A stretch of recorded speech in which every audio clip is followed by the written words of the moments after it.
Então, boa noite a todos, bem-vindos de volta ao Parabellum. Hoje à noite vamos falar sobre o caça turco, Khan. Muitos, talvez fãs de Jornada nas Estrelas, devem se lembrar do meme, né, Khan? Porque quem se lembra da série antiga, está conosco o Leonardo Lanzara. E essa história tem relevância, porque vimos, por exemplo, que ultimamente a Arábia Saudita se interessou pelo Khan, o que é algo interessante. Talvez estejam procurando fornecedores um pouco diferentes do habitual e com certeza a Turquia está tentando, não com muito sucesso. Porque vamos lembrar da história dos tanques turcos, não eram grande coisa de se tornar, digamos, mais autossuficiente desse ponto de vista. Vou fazer essa pequena introdução. Leonardo da história, um pouco sobre as aquisições turcas, que não é dos melhores. Eles compraram os Leopard 2A4 da Alemanha. E havia a cláusula de que os alemães não os entregariam se fossem usados fora de certas condições, já que eles os usaram na Síria. Falando do DED, não foi nem em um confronto urbano, então foram usados de forma errada também. Moral da história, os alemães não os venderam. As atualizações 2A5, 2A6, 2A7. Então essa experiência turca não agradou muito a ele. A outra experiência é a do F-16, bloco D, acredito. O que eles têm no momento? Então, que os americanos não quiseram vender para eles os F-35 porque eles compraram os S-400. Então os turcos, reparem, foram um dos primeiros a entrar no mundo dos drones. Os azeres usaram drones turcos que massacraram os armênios alguns anos atrás.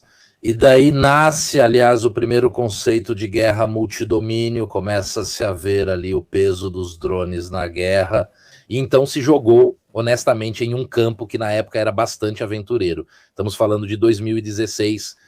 Os turcos começaram a trabalhar bastante com drones, no conceito de navio porta-drones, etc. Então eles seguiram um caminho muito, muito diferente do de muitos outros países, que tende talvez a dizer, tudo bem, vou comprar dos americanos ou dos franceses, etc. E esse é o novo projeto deles, que de qualquer forma demorou um pouco para ser desenvolvido, mas dá para entender um pouco qual é a tendência turca, enfim. Autossuficiência, né? Ou seja, dependência total de si mesmo, mais produção local do ponto de vista da fabricação, menos dependências externas, talvez até se tornar um exportador, fornecedor para uma determinada região. É isso. Por favor, Leo. Muito bem, olá a todos, olá Mirko, obrigado pela oportunidade de falar sobre esse caça pouco conhecido que é o Khan, um dos caças novos. Antes de começar, permitam-me saudar e agradecer a quem doou essa belezinha para o Mirko e que infelizmente agora está nas minhas mãos. Agradeço e mando um abraço. E é bom falar do Khan, porque somos, acredito, o primeiro canal do YouTube na Itália a falar sobre esse assunto. Um caça novo, um caça que está entrando na fase de protótipo e já está previsto para a produção em 2028, como veremos. Então é um grande prazer para mim não só sermos os primeiros na Itália, mas também estar entre os primeiros, entre os poucos no mundo. No YouTube, inclusive no exterior, que fala sobre o Khan. Na Itália, creio que somos os primeiros.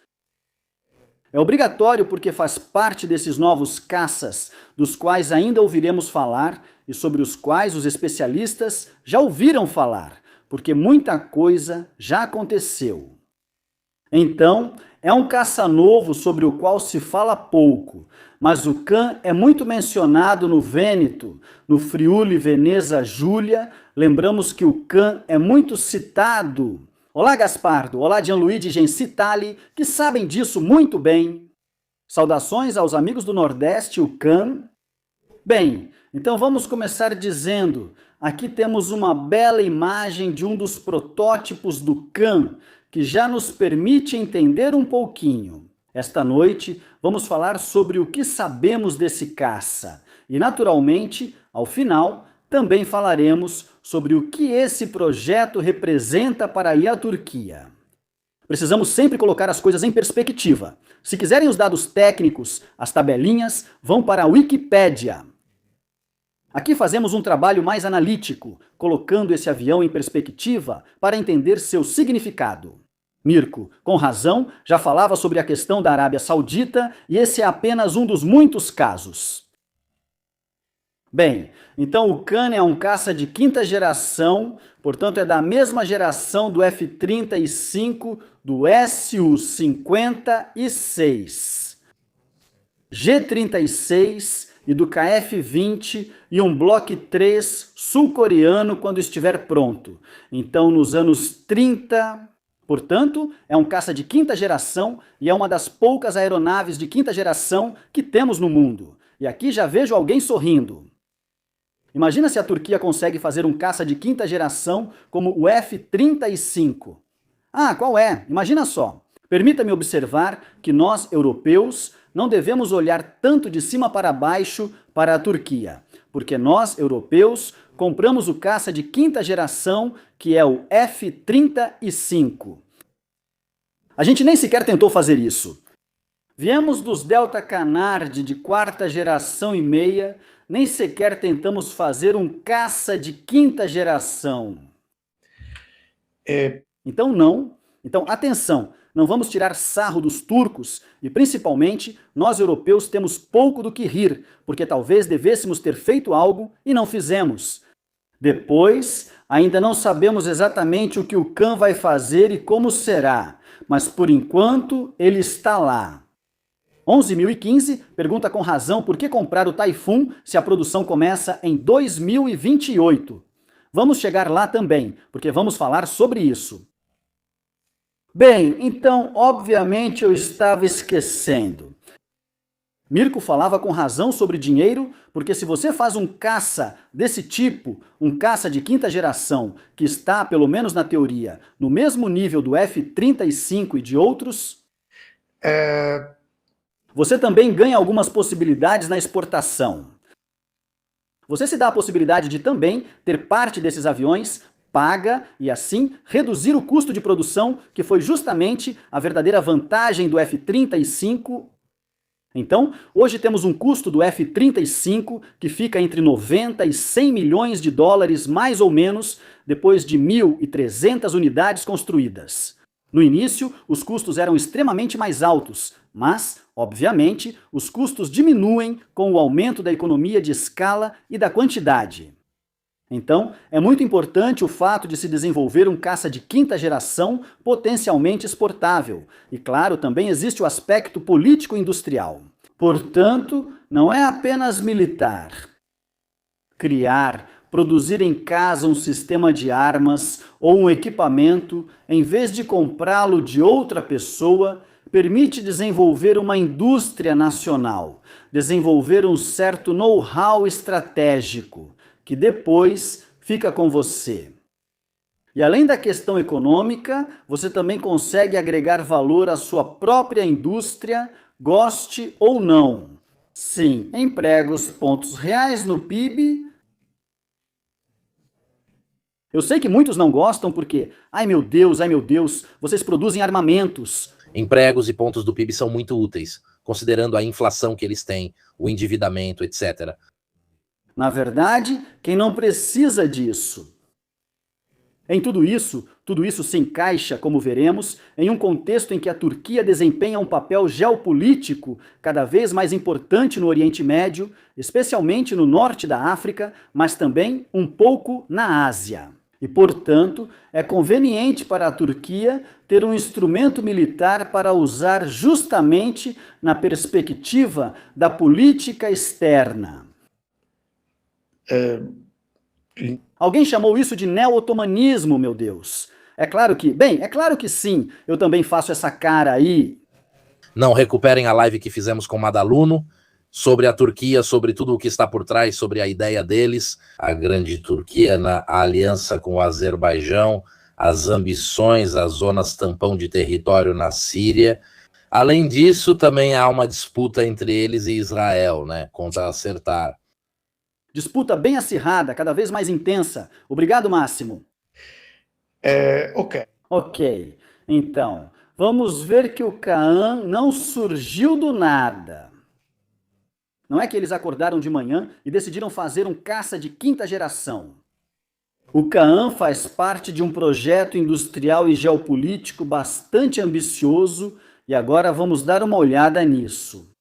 Kaan, como o Mirko está me mostrando. Esse slide significa, traduzido, soberano, grande rei, rei dos reis, algo assim. Então também a Daikanes, Como dizia Gengis Khan. sempre ele. Mas acredito que, de qualquer forma, até do ponto de vista linguístico, exista uma ligação entre todas essas.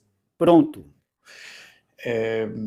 Então o Kaan, até pelo nome, tem um papel particularmente importante, porque é uma maneira que a Turquia de Erdogan tem de se destacar no cenário internacional.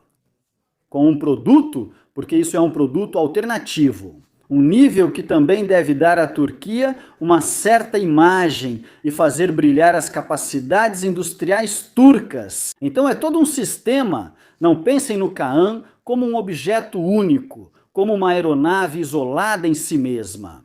Faz parte de uma estratégia muito mais ampla e de uma estrutura muito mais profunda. Ok. Podemos mostrar algumas fotos para vermos que troço é esse. Aqui estão os protótipos P1 e P2, depois falamos sobre eles. Parece o filho doente de um F-22 com um F-35, que inclusive se odiavam entre si. Mas por que você sempre tem que dar esses julgamentos tão categóricos toda vez? Ele tem umas formas um pouco peculiares, que agora vamos analisar. Tem uma cauda especialmente. Os estabilizadores horizontais da cauda são bastante impressionantes. E tem essa corcunda atrás, que na verdade não é uma corcunda, é o prolongamento do canopy do piloto, linhas muito peculiares. Sim, é um pouco peculiar. Caças de quinta geração não são muito bonitos. Ainda não vi nenhum realmente bonito. Não, ali como diz Millennium, a questão é que se essas são as soluções para obter uma melhor assinatura no radar, então inevitavelmente você tem que seguir por esse caminho. Reparem, eles se parecem todos, mais ou menos nas linhas. Isso é muito estranho, olhando por trás parece fora de escala.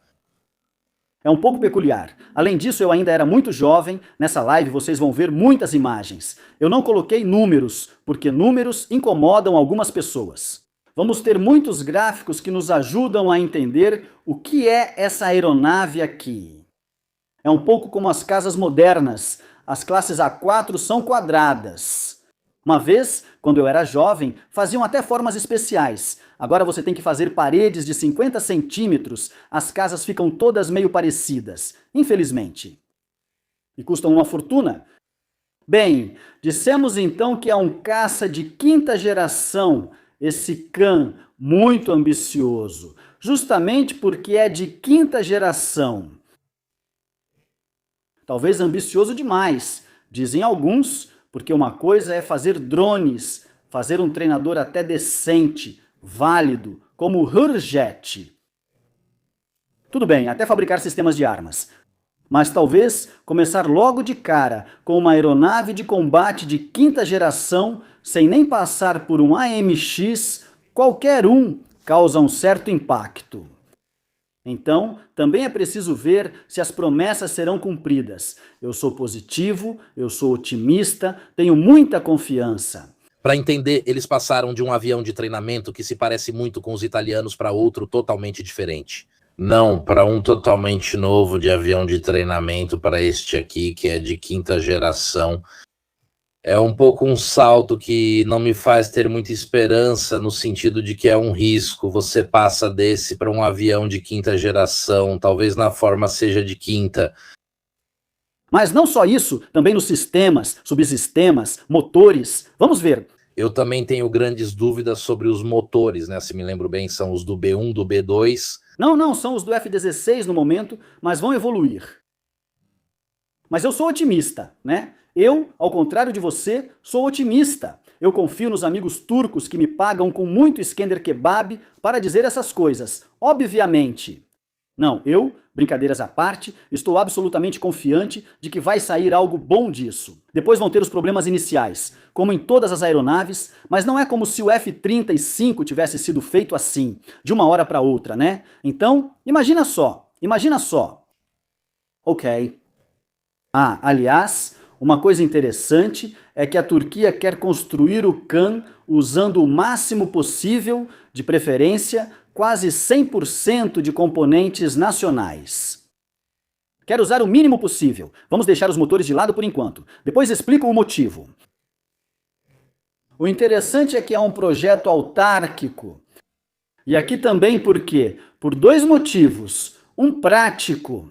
Ser independente de outros que podem te atrapalhar quando você quer usar as aeronaves de uma certa maneira. O exemplo dos tanques Leopard que o Mirko deu. Não queremos nos encontrar naquela situação. E segundo, coisa que aconteceu com a Polônia, aliás, mesmo problema, motivo pelo qual essa é uma ideia minha, e eu digo isso há anos, os poloneses compraram Abrams, Leopard, e não vão comprar outros, e também o K2 Black Panther coreano. A minha ideia é que eles vão pegar o que há de melhor desses três, e o próximo tanque que os poloneses fizerem será uma mistura desses três, totalmente produzido por eles mesmos. Ótimo. Concordo. É fácil também porque, nesse meio tempo, eles terão adquirido o know-how para fazer isso. Sim, mas tem essa estratégia. Eu compro X e o restante eles produzem na Polônia. Certo. Então você me mostra como se faz. Certo. Tudo bem.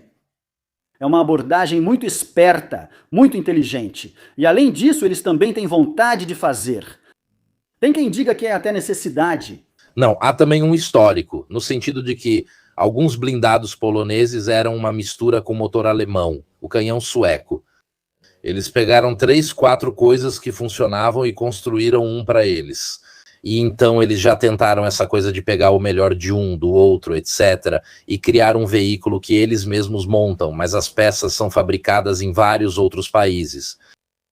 Faz sentido. E o segundo motivo, antes que eu me esqueça, é que, de novo, já que você está de olho na exportação, já que você quer passar uma imagem de si, Turquia. Obviamente, você faz questão de dizer, este é um produto 99% feito por mim, e já que estou nisso, também te forneço as armas para essa aeronave aqui. Então há uma razão histórica, Léo, nisso. Se alguém for olhar a história bem antiga da aviação turca, ela era inexistente. Se não me engano, era só na Primeira Guerra Mundial, eles tinham apenas alguns álbatros fornecidos pelos alemães. Então, a história da aviação turca começa, assim como a dos submarinos, começa a partir de uma colaboração alemã.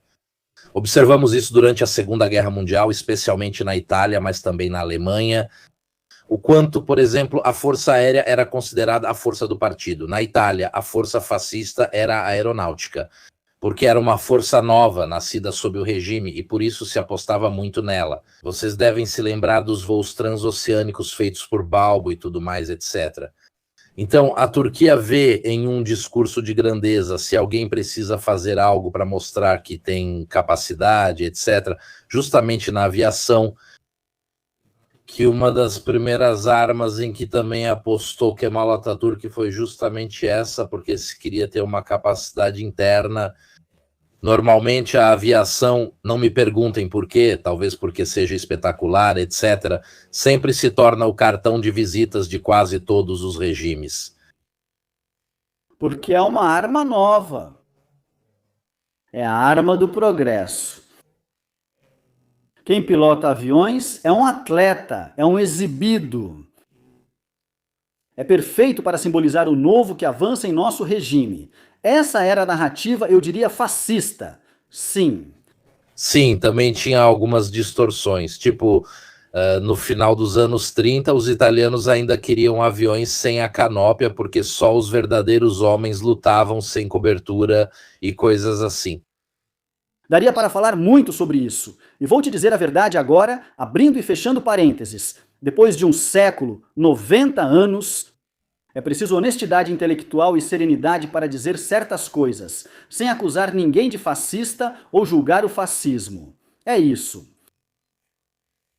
Sim, mas eles foram os primeiros a serem bombardeados por nós, o primeiro bombardeio real registrado na história, ou aquele dos italianos na guerra ítalo-turca. Sim, em 1911... Era tudo na mão, né? Sim, literalmente. Sim, eles lançavam tipo esses aipos, que aliás, o piloto com uma mão só tinha que colocar o estopim para armar, uma complicação. Escrevi um livrinho sobre isso, mas é outro assunto, deixa pra lá. Tudo bem. Vamos voltar a Cannes, que é melhor. Cannes, onde você está? Então eu dizia, para concluir o assunto das ambições, qual é o problema de fazer um caça de quinta geração? Além da questão tecnológica, e daqui a pouco eu resumo o que significa quinta geração, porque talvez alguém não saiba. É o dinheiro, é a grana, porque fazer um caça de quinta geração custa uma fortuna. Os de sexta nem se fala, os de quinta já custam muito, então não é para todo mundo. Mas a boa notícia para os céticos é que a Indonésia já assinou um contrato para 48 caças Kaan. Então, esse avião ainda não existe, existem 3 protótipos e já há um contrato assinado para 48 aeronaves para a Indonésia. Sabe onde eu sinto o cheiro de evolução do Kaan? No fato de que, com os S-400, provavelmente eles fizeram muito levantamento de perfil, e assim puderam testar também as propriedades refletivas dos materiais. Porque é interessante ver que eles queriam o F-35 e o S-400 juntos. Para entender, na minha opinião, também o quanto os aviões deles eram visíveis e quais eram as capacidades de um avião stealth, e juntar essas duas coisas. Porque você teria algo que ninguém mais no mundo tem. De um lado, quem tem um dos escudos mais famosos, e do outro lado, quem tem a espada mais famosa. Então você podia fazer a calibração em casa também e ver quais eram os pontos fortes das duas coisas. Tenho mais dúvidas sobre eletrônica, mas sei que você vai abordar isso. Porque, ok, as formas, a aviação, a aviônica, etc., você tem experiência, mas eletrônica em casa eu acho difícil. Eu, por outro lado, sou positivo. Eu sou otimista porque a Turquia ganhou muita experiência com drones. E a parte eletrônica, meu Deus, talvez não consiga ter o mesmo desempenho do radar AESA, do F-35, é claro. Mas eu sou otimista, Mirko, porque por outros motivos profissionais eu tive contato com as indústrias turcas. E devo dizer que saí dessas experiências incríveis, realmente impressionado. Também não é necessário que seja o melhor, basta que seja bom o suficiente para. O objetivo comercial do Kaan é abocanhar um pouco do mercado do F-35 e ser uma alternativa ao F-35 para quem não pode comprá-lo, seja por dinheiro ou por razões políticas. Porque o F-35 não é dado para todo mundo. Você mencionou antes a Arábia Saudita. Desde quando a Arábia Saudita pede pelo F-35 e nunca deram para eles? Porque no Oriente Médio, só Israel pode ter o F-35. Você goste ou não goste, eles te deram os F-15 tudo o que você quiser, mas o F-35 não. E então por que uma Arábia Saudita qualquer não pode ter? Eu acompanho um pouco as coisas para entender onde querem chegar. Quer dizer, via a aquisição do S-400, o bloqueio do F-35, na minha opinião, era tudo um plano. Vamos ver quanto um S-400 enxerga um F-35, entendemos como funciona e assim por diante. E depois eu vi também o Murad, porque esses são 3 fatores-chave para construir. O Murad é um radar AESA de produção turca, então você faz o radar AESA, o S-400 para ver como se faz o profiling e também o quanto um avião é visível, e depois você pega o F-35, né? Depois não quer dizer que fossem pegar muitos, na minha opinião, para eles bastava pegar 10 para estudar. Então eles se mexeram em todas aquelas coisas que depois você precisaria para fazer um avião de quinta geração. Sim, mas também existe outro cenário, e não estou dizendo que você está errado, estou te dando uma alternativa. Por quê? Gabriele Romano, obrigado. Sobre o B-20 e o Raider, olha, há tão poucas informações sobre o B-21 que corremos o risco de nem saber quantos motores ele tem. Aposto que ele tem 2 e outra pessoa acha que são 4. Então, realmente temos tão pouco material, Gabriele, que Deus fará o justo. Na minha opinião, já que fizemos a maioria dos bombardeiros, vamos fazer o F-117. Olha! Se essa live chegar a 50 mil visualizações, a gente faz o F-117, que ele não foi aposentado, porque seu espírito está vivo e luta junto com a gente, aliás, voa junto com a gente. Um abraço e um beijo. De vez em quando, um beijinho no dado. Vou ter que te dar um maior, porque daqui a pouco você vai levar ele pra cama. Vou te comprar um na escala 1:16, é assim? Ou um B1 em 1:72, que é um belo monstro, porque o B1 é grande. Uma vez eu montei o B1 quando era garoto, mas é um monstro. Mas vamos voltar ao Khan. Khan, beleza.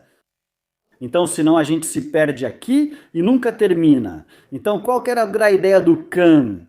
O Khan nasceu como TFX, como programa em 2010, Projeto Nacional da TAI, Turkish Aerospace Industries. E a ideia era, na época, substituir com um caça bastante eficiente os F-16, naturalmente, os F-4 que ainda existiam. Esperar pelos F-35 e então ter o F-35 como aeronave em um mix high-low, o F-35 como high e o Khan, o TFX, na verdade, deveria ser o low. Então eles não começaram com grandes requisitos, tanto que pensavam em algo como um Gripen, um F-16, um Gripen. Depois, no entanto, o projeto evoluiu. No momento, a ideia é ter o Khan operacional na Turquia em 2030, com o início da produção em 2028, o que alguns dizem ser um pouco otimista, já que é praticamente amanhã. Eu, por outro lado, continuo tendo confiança, porque sou um otimista incurável. Então, eu tenho confiança. Já que estávamos falando, isso, muito bem, Mirko, que está mostrando esse slide para a gente. O que significa caça de quinta geração? Vocês sabem que as gerações de caças, resumindo rapidamente, são uma divisão não oficial que tem suas origens nos anos 80, acredito. Foi um jornalista que começou a dividir as aeronaves a jato, os caças a jato, em gerações, de acordo com a época e as características, para tentar dar um sentido a isso.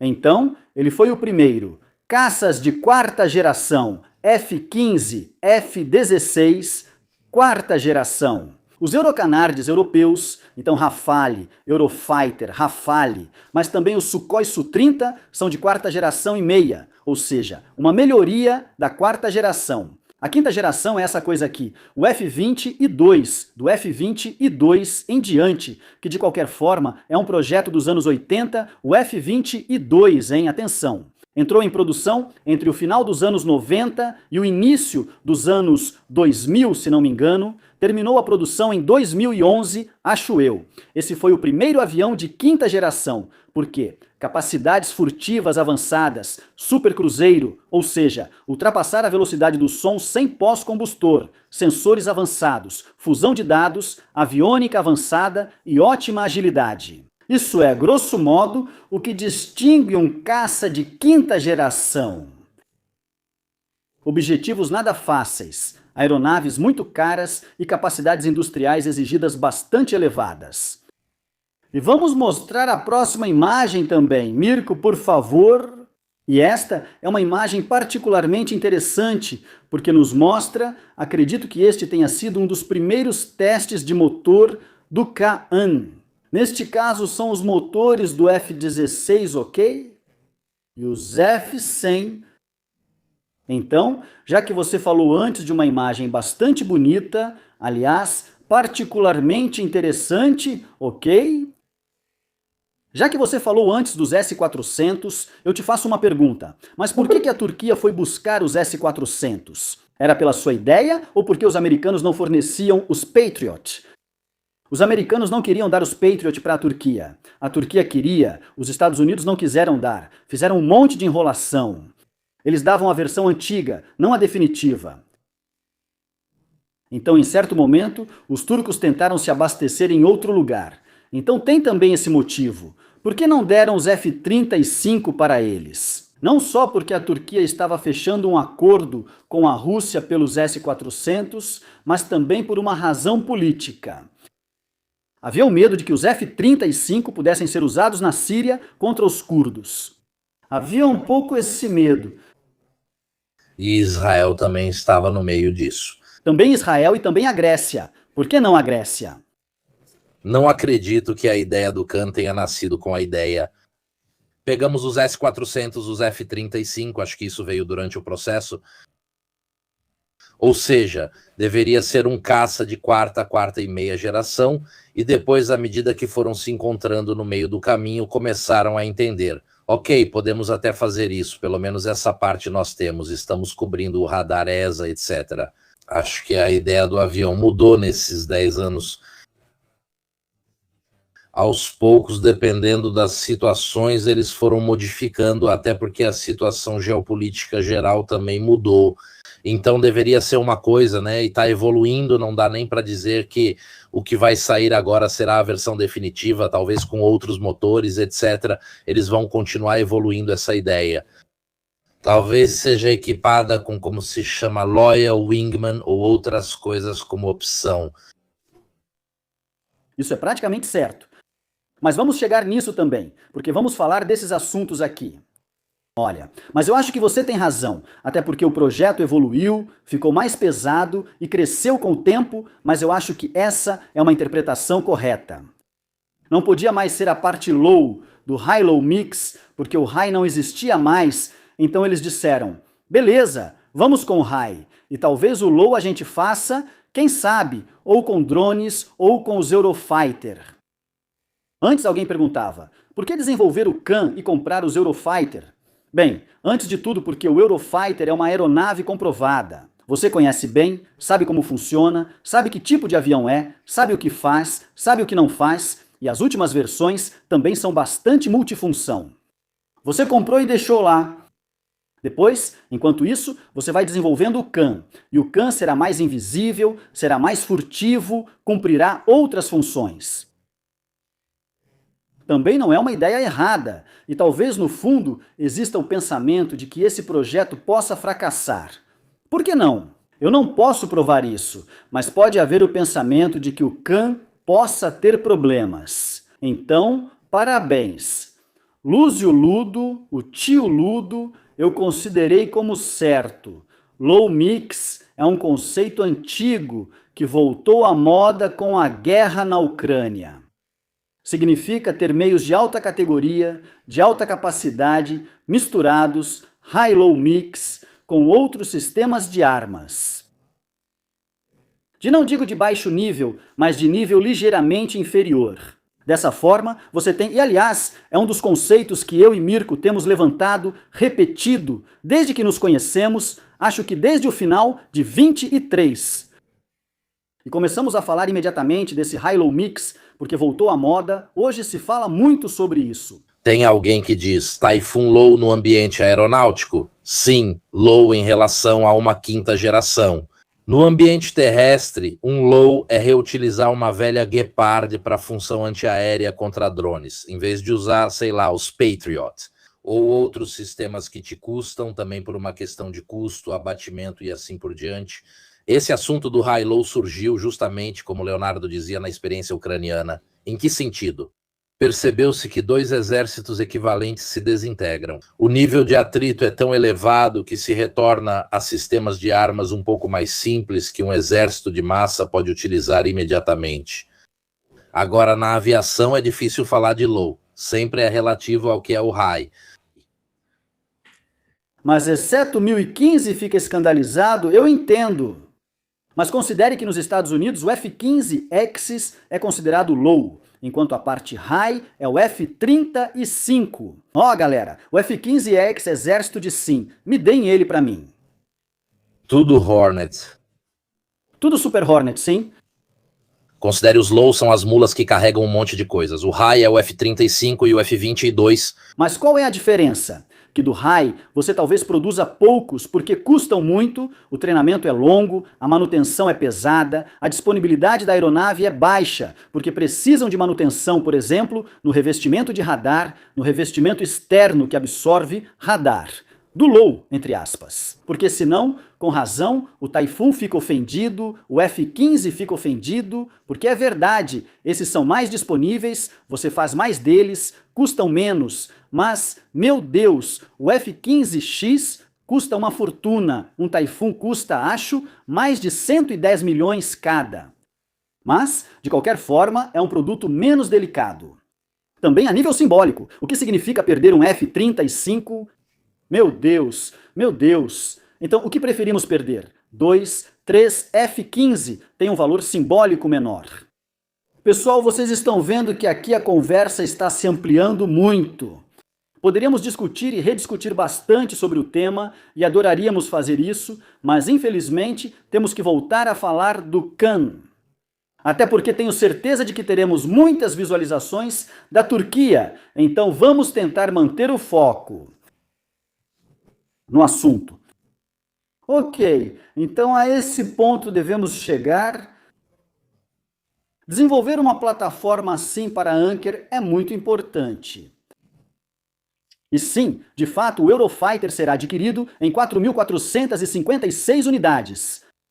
Então, de fato, qual é o dado final, o resultado final? A aviação turca está avançando para um nível de modernização que é realmente impressionante. Está caminhando para uma qualidade extremamente boa. Ok, vamos em frente. Eu te peço, Mirko, por favor, mostre algumas fotos para a gente. Aqui está, já que antes eu mencionei a questão do tamanho. Então, como vocês sabem, eu não gosto de jogar números ou mostrar tabelas, porque isso não é divertido. É muito mais divertido fazer essa comparação de tamanho em escala. Claro que pode ter alguns milímetros de diferença, mas o F-22 é um avião bem grande. Ele é ainda maior, bem grande. Aqui estamos falando das dimensões do Su-57 e do J-20. Isso também se deve ao uso dos motores do F-16, que não são pequenos. Não só isso, um avião grande permite carregar mais combustível, ou seja, maior autonomia, e também permite baias de armas maiores. E além disso... Baias de armas, afinal, onde os turcos precisam operar? Mais ou menos ao redor do território deles, então não acho que precisem de uma capacidade operacional a milhares de quilômetros. Se você já opera a 1.000 quilômetros, chega a qualquer lugar. Israel, você chega a Teherã, chega tranquilamente ao Azerbaijão.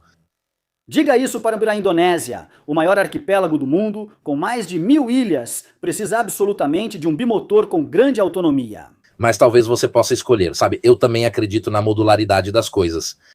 Ter porões, por exemplo, eu li, não sei porque não li todo o seu documento, mas li recentemente que estavam pensando em ter baias de armas que opcionalmente também tivessem suportes para tanques de combustível. Ou seja, você pode usá-los tanto como tanque adicional quanto como baia de armas extra. Uma modularidade desse tipo. Em vez de ter o tanque externo, tá? Ou seja, o interno no lugar de algumas armas, claro. E aí você tem mais autonomia, mas menos armas. Sim, está ótimo. Sem comprometer a assinatura stealth. Exatamente, porque uma das coisas importantes dos caças de quinta geração é que eles mantêm tudo dentro, ou seja, fica tudo dentro, eles mantêm as armas dentro. O QF-20 e um Borame sul-coreano, sobre o qual falamos, acho que novamente fomos os primeiros na Itália e um dos primeiros no mundo neste canal há uns 2 anos. Vão lá assistir a live. Por que não é um caça de quinta geração? Vai se tornar. Hoje, ele é um caça de 4ª e meia geração, pois seus compartimentos de armas não estão prontos e ele carrega armas externamente. Isso não o torna um caça de 5ª geração, pelo menos não como normalmente se entende. Lembro que não existe um caça de 5ª geração com checklist definido. Tem muito marketing envolvido nisso. Funciona também na comunicação. Esse é de 5ª geração, aquele de 6ª, de 4ª ou 4ª e meia. Ajuda todos a entenderem rapidamente o assunto.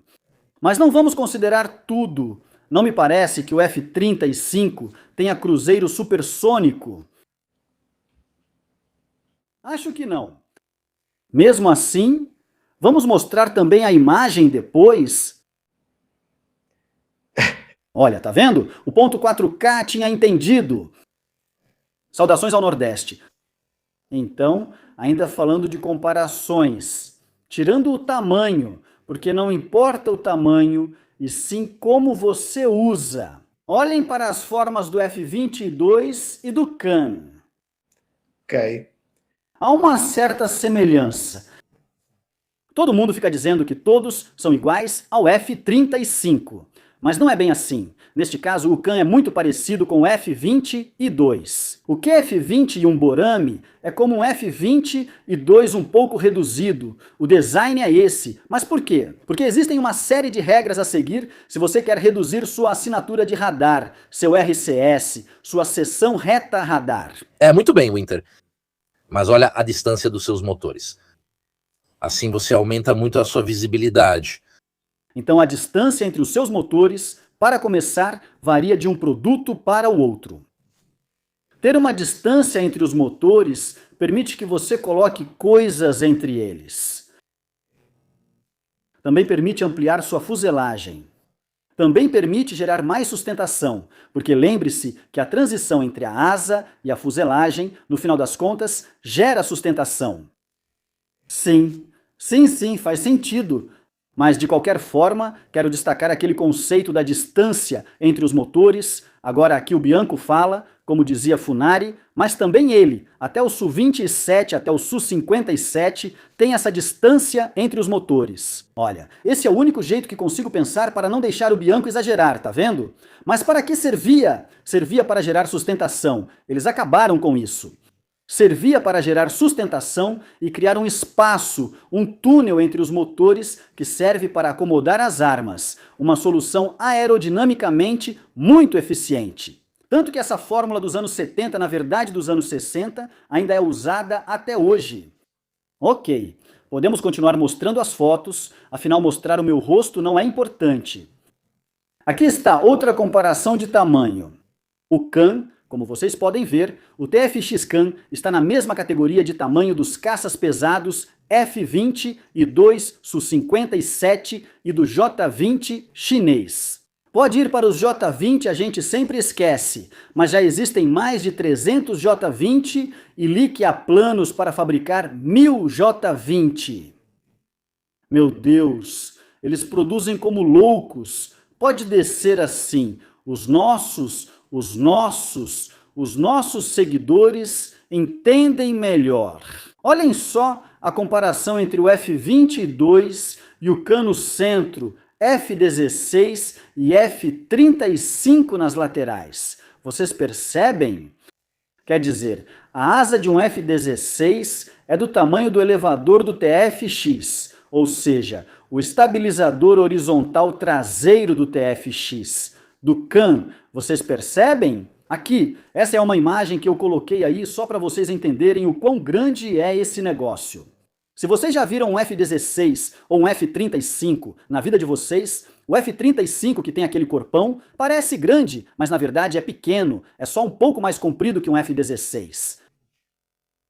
Sabe aquela coisa legal dos modelinhos? Eu sou um amante do MiG-29 Fulcrum, quando coloquei ele ao lado do Su-27 ou do Flanker. Eu tenho um Su-33, você pensa, caramba, como o MiG-29 era pequeno. Comparado, ele é praticamente metade do tamanho. Mas até o F-14 é um monstro, né, de avião. Aqui eu tenho um Rafale, tenho um Typhoon, eles são quase metade de um F-14. O F-14 foi o maior caça embarcado da história. É gigante, porque precisava ter muita autonomia. E tudo bem, agora.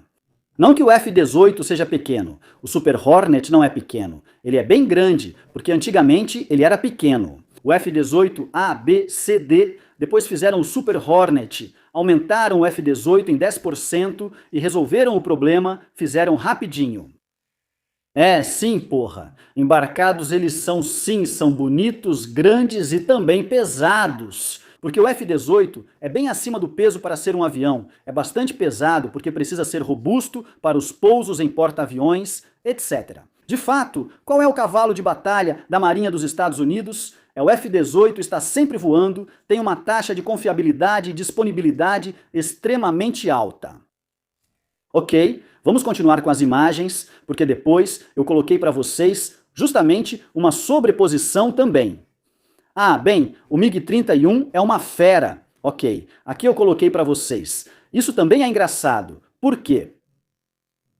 Os números são chatos, as imagens são um pouco mais divertidas. Eu sou mais chato que os números, eu sei, desculpem. O CAN, que é o contorno em azul sobreposto ao F-20, e 2 é realmente mais longo, é isso. Vocês veem como a fuselagem realmente se alonga?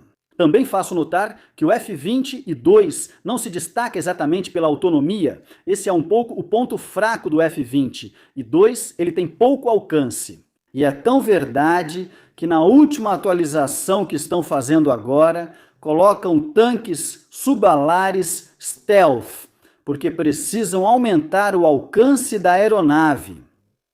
Ver esse azul com aquele rabinho me faz lembrar o que é. O Su-35 é um pouco como todos os Sukhoi russos. Até o Su-57 tem aquele ferrão, aquele Sting, entre os motores que carregam o radar.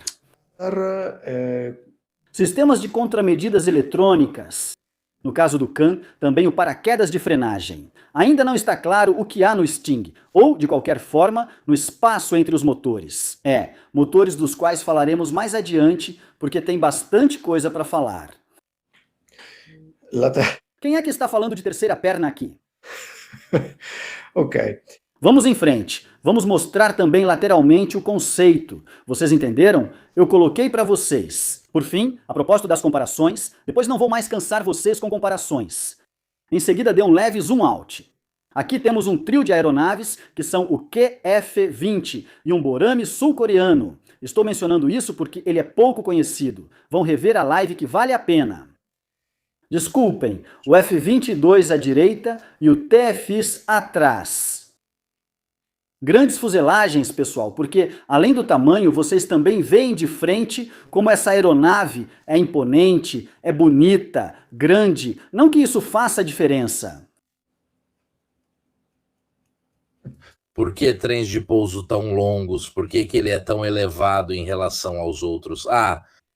Essa é uma boa pergunta. Provavelmente para absorver o peso. Mas potência hidráulica também para lidar com o peso. Então, se fosse muito pesado, veríamos o trem de pouso dianteiro com 2 rodas.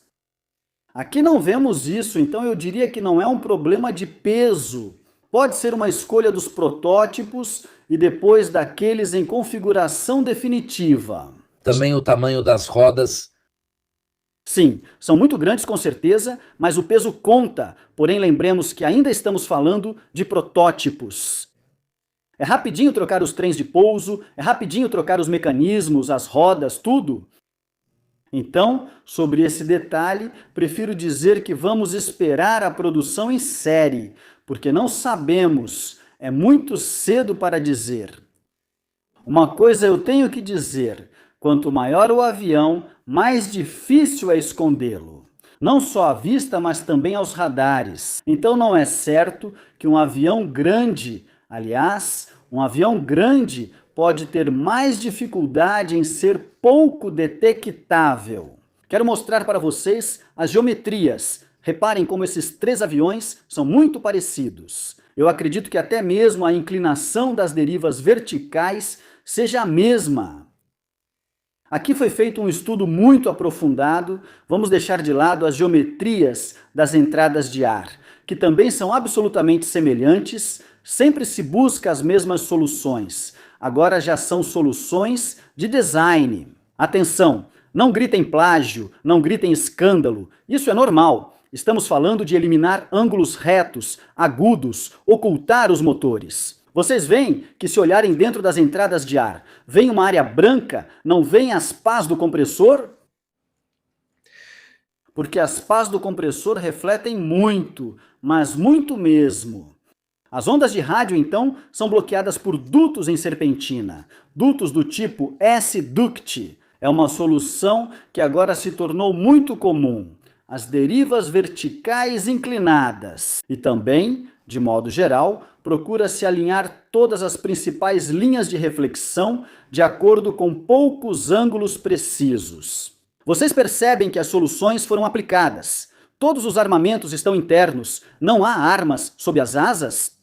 Depois, naturalmente, o material absorvente de radar, tudo isso é coberto com materiais absorventes de radar que fazem uma boa parte do trabalho para reduzir o RCS.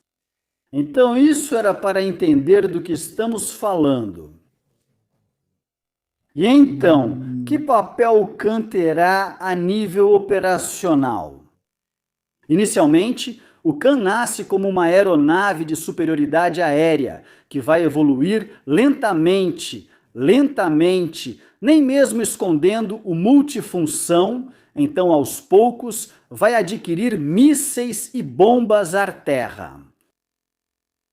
Começamos com Arar e depois evoluímos a partir daí. Alguém? Falava, na sua opinião? Eles vão desenvolver várias versões, porque agora há uma tendência de criar um sistema de armas e depois adaptá-lo para a versão naval. Na versão multifunção, não. Serão produzidos blocos diferentes desse caça, inicialmente dedicados ao ar-ar, depois os blocos seguintes terão integrações com novas armas. Mas já está previsto o multifunção, e quando você é multifunção, você é multifunção. Faz tudo, faz antinávio, faz tudo. Como são feitos os materiais absorventes de radar?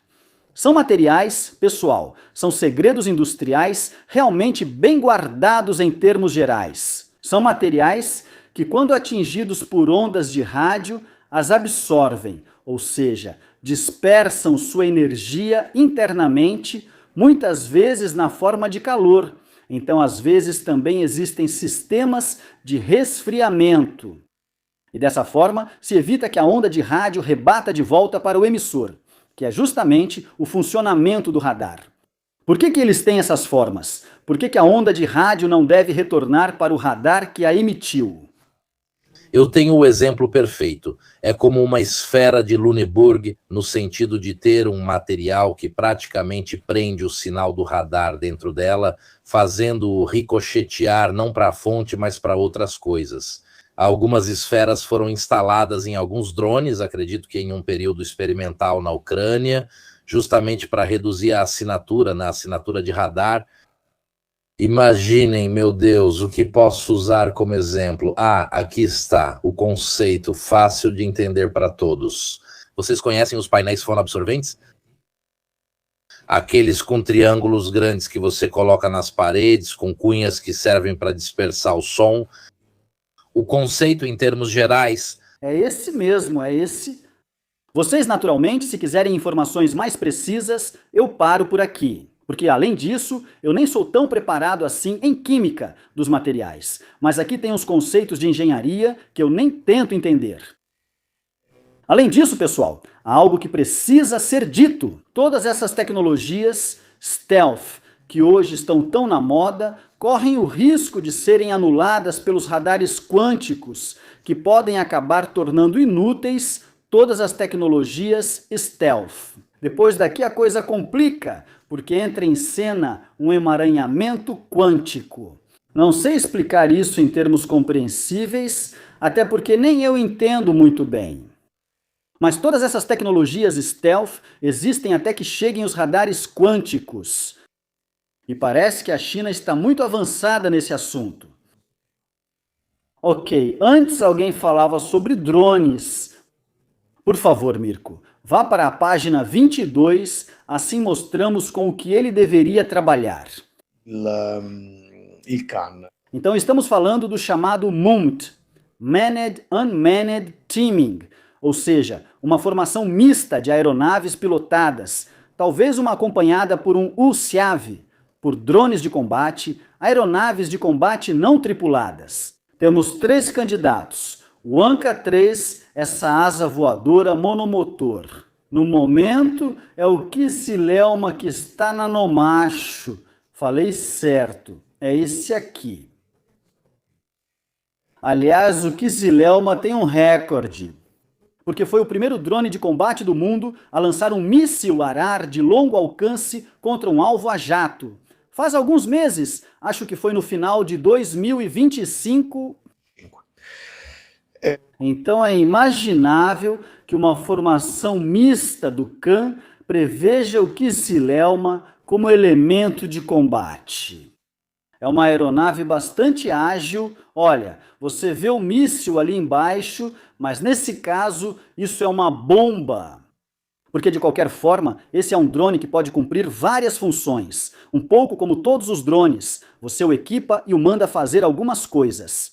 O Kicilelma provavelmente é o caça da formação mista, é uma aeronave rápida e ágil. Enquanto o Anka-3, aquele que vocês viram antes em forma de Flying Dorito, parece ser mais dedicado ao reconhecimento. Por exemplo, vejam a entrada de ar na parte superior. Isso identifica uma aeronave fortemente impulsionada com baixa observabilidade ao radar e, ou imaginamos, para penetração em alta altitude, reconhecimento, coisas desse tipo. Porque em um combate aéreo manobrado, a entrada de ar na parte dorsal não é o ideal. Na verdade, ninguém tem isso. Os chineses propõem, por exemplo, o GJ-11, se não me engano, que tem uma configuração semelhante. Mas não é absolutamente um velívulo inteiro. Para manobras, combate e agilidade. Vamos ver. O fato é que até na Turquia o conceito de MUMT foi adotado para reunir as peculiaridades da aeronave pilotada com drones de combate, portanto não tripulados. Cópia do Neuron ítalo-francês, diz fulano, sim, é muito parecido, mas não é só isso. Neuron c'è Chinês, mas há muitos, tem algo também nos Estados Unidos, são soluções novamente aerodinâmicas, muito parecidas, porque funcionam bem. Eu sei que parece, é tudo muito triste, é tudo muito igual. Acabou a época dos caças de segunda, terceira, quarta geração, todos diferentes, com soluções diferentes. No mundo de hoje, se você quer ser stealth, tem que seguir algumas regras bastante precisas. E não tem como fugir disso, não tem muito o que fazer. Mesmo nos tanques, a evolução segue esse caminho. Todos acabam chegando à mesma solução final, não há como evitar, é assim que tem que ser. Todos têm blindagem inclinada, todos têm mais ou menos visão noturna térmica, PFS-10. Alguns têm alguma variante com capacidade de lançar mísseis, todos têm blindagem composta, há algumas novidades, como os russos com o sistema de célula. Tirando o T-14 Armata, todos os tanques ocidentais têm o painel de explosão com as munições atrás. No final muda-se, mas se a gente for ver, no fim das contas, o Abrams não é tão diferente visualmente de um Leopard 2. Talvez os israelenses tenham se diferenciado mais porque têm necessidades de combate urbano que os fizeram desenvolver tudo de forma mais específica. Os morteiros montados para a infantaria, a capacidade de transportar infantaria e assim por diante. Então é normal que todos cheguem mais ou menos à mesma solução e a dimensões, calibre mais ou menos iguais. Para os aviões é a mesma coisa. Mais ou menos. É um pouco triste para nós que gostamos de aviões. Mirko tem atrás dele um A-10 com um design único no mundo. Olha, algo assim. Eu diria que não veremos mais. Aliás, também fizemos uma live sobre os A-10 com algumas versões imaginárias para o futuro. Aliás, se vocês quiserem, assistam também a live sobre as versões mais estranhas dos aviões, mais conhecidos, é particularmente divertida. Ele também diz coisas peculiares. Bem, falando em armamentos, que armamentos o CAN carrega? Então podemos pensar na integração de todas as armas americanas, do míssil europeu Meteor, mas também e principalmente, e com muito prazer, armamento feito na Turquia. Então, antes de tudo, um míssil de curto alcance guiado por IR, equivalente ao AIM-9 Sidewinder ou ao R-27 russo, ou seja, o Bozdogan, que é assim que se chama. Mostre a imagem abaixo, Mirko. Por favor, são mísseis pouco conhecidos. Mas mesmo esses se parecem todos. O Bozdogan é o que está embaixo e é o equivalente ao Sidewinder, ao ASRAAM, ao IRIS-T. Só para esclarecer, então, é um míssil de curto alcance, Até os mísseis se parecem todos. e depois, certamente terá os bocais direcionáveis, porque hoje em dia, um míssil de geração moderna é assim. E depois, o Gokdogan, que é o equivalente ao AMRAAM, ou até mais do que ao Meteor, que tem motor ramjet. Então, o Bozdogan Gokdogan, sempre um salve para o Nordeste, porque aqui e também aqui tem bastante de Bozdogan. E sim, esses são os armamentos feitos na Turquia, com os quais certamente a aeronave será apresentada. E um deles, o Gokdogan, foi anunciado pelo Kiliselma e derrubou um alvo aéreo. Então, um grande sucesso tecnológico. A outra imagem que veja, já estão integrados nos F-16, por exemplo, mísseis pouco conhecidos. Então coloquei mais algumas imagens para vocês saberem o que é. Armamento interno, canhão de 30 milímetros, DEFA, então francês, sempre para o Kaan, porque tem o canhão. Eles nem pensaram por um segundo em não colocar o canhão, porque é necessário. Agora ficou evidente que é necessário. Não dá mais para ficar sem. Essa é uma escolha importante. É curioso que eles não tenham usado o Vulcan de 20 milímetros do F-16. É curioso que eles não tenham usado o Rheinmetall BK-27 de 27 milímetros do Typhoon. Eles colocaram outro canhão, um DEFA de 30 milímetros. Eu não entendi porque são duas escolas de pensamento em relação ao canhão. Tem quem queira um volume de fogo imenso, mas por pouco tempo de rajada, e quem prefere um volume de fogo mais lento, assim você tem mais possibilidades. Digamos, atirar com calibres maiores, porque poucos tiros, se acertarem, serão fatais de qualquer forma. Tem quem queira o volume, tipo com o Vulcan, e quem prefira, ao contrário, prefere o tiro de canhão, onde, porém, eu também tenho mais tempo para fazer a antecipação do alvo. Porém, obviamente, menos volume de fogo, então preciso aumentar o calibre, e a tendência para o 30mm, 40mm, 47 era algo muito soviético. Perché non usa- Ou seja, se você se lembra, o armamento começava pelos antigos MiG-15, eles tinham um 47 e um mercado. Se fosse 20 ou 27 milímetros, eles realmente tinham um canhão ali embaixo com poucos tiros. Enquanto a tendência americana, pelo menos na época, era usar as Browning. Se você olhar o Sabre, quantas Browning ele tinha? 6, se não me engano, 6 ou 8. Despejava tiros. Te saturava, mas Que depois é a ideia da americana.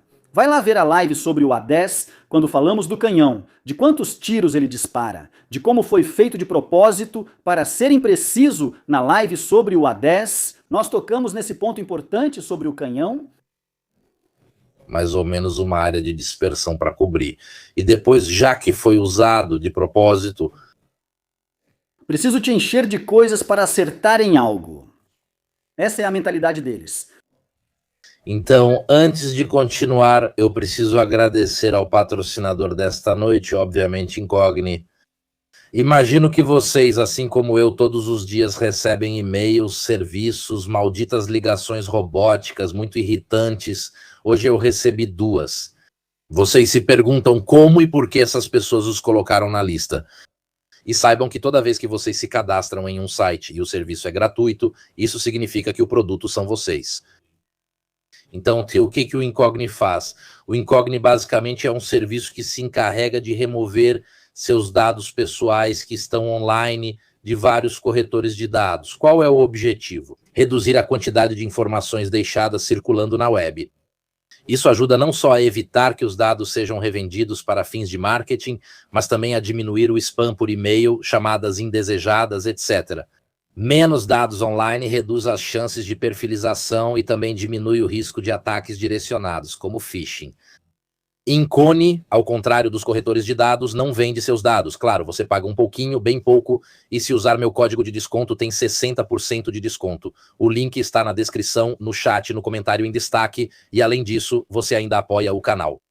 Então lembrem-se, se não te encontram, não podem te incomodar. Por isso, Incone é a solução para os seus e para os meus problemas. Eu uso, estou satisfeito, 5 ou 6 dólares ou euros por mês, algo assim. E se quiser fazer o plano anual, fica ainda mais barato, já que vocês perguntaram. Eu pessoalmente uso, coloquei meu número de telefone, o da minha esposa, os e-mails, e devo dizer que a vida ficou muito melhor. É um daqueles serviços que considero muito, muito útil para não ser incomodado pelos malditos call centers. Com certeza. Dário de Francesco pergunta quanto custa. Não é quanto custa, é quanto vale. Não é uma questão de custo, é uma questão de valor. E o valor é extremamente alto, superior ao custo que ele tem. Quanto tempo você não perde? Quanto valor você dá ao... Olha, eu deveria rever isso de novo. Que valor você dá ao seu tempo? Eu dou muito valor, então prefiro receber 10 ligações a menos do que ficar com 6 euros. Que não incomodam, não interrompem enquanto você faz algo, isso não tem preço. É uma questão de valor, não de preço. Você vive igual sem os 50 euros, mas vive melhor. Ok? Então vamos voltar ao CAN. Antes, Mirko falava de eletrônica. A eletrônica, bem, tem um monte nesse avião aqui e não poderia ser diferente, porque um caça de 5ª geração é um computador voador. Por exemplo, temos um radar AESA, ou seja, de varredura eletrônica, produzido pela Aselsan, então é turco, se chama Murad 600. Um radar que tem capacidades ar-ar e ar-terra, pode mapear o terreno, pode fazer guerra eletrônica, depois tem um sistema passivo. Aqui, novamente, o F-35 serviu muito de exemplo. Então, temos um sistema de busca e rastreamento infravermelho, ou seja, um sistema infravermelho para localizar e travar o alvo.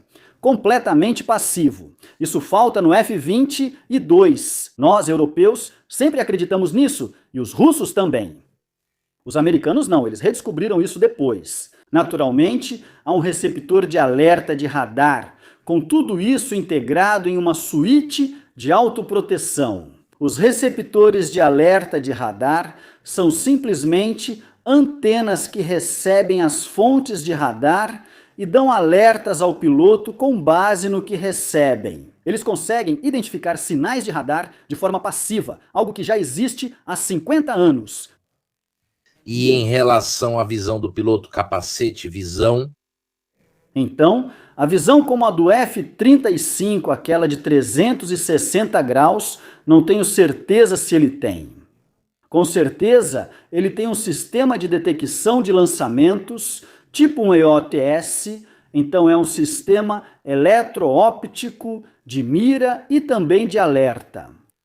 Aquelas bolinhas que vemos embaixo. Então, as bolinhas podem ser de RCM, ou seja, por exemplo, tem no Su-57, são lasers, são contramedidas direcionais, geralmente com laser, se não me engano, que vão atingir a cabeça buscadora dos mísseis guiados por infravermelho. Então, servem para distrair, para confundir muito bem, em teoria, as cabeças dos mísseis guiados. É algo que no F-22 não tem. Alguns helicópteros, por exemplo, o Fênix ele tem DIRCM, não só ele, o CAN também tem.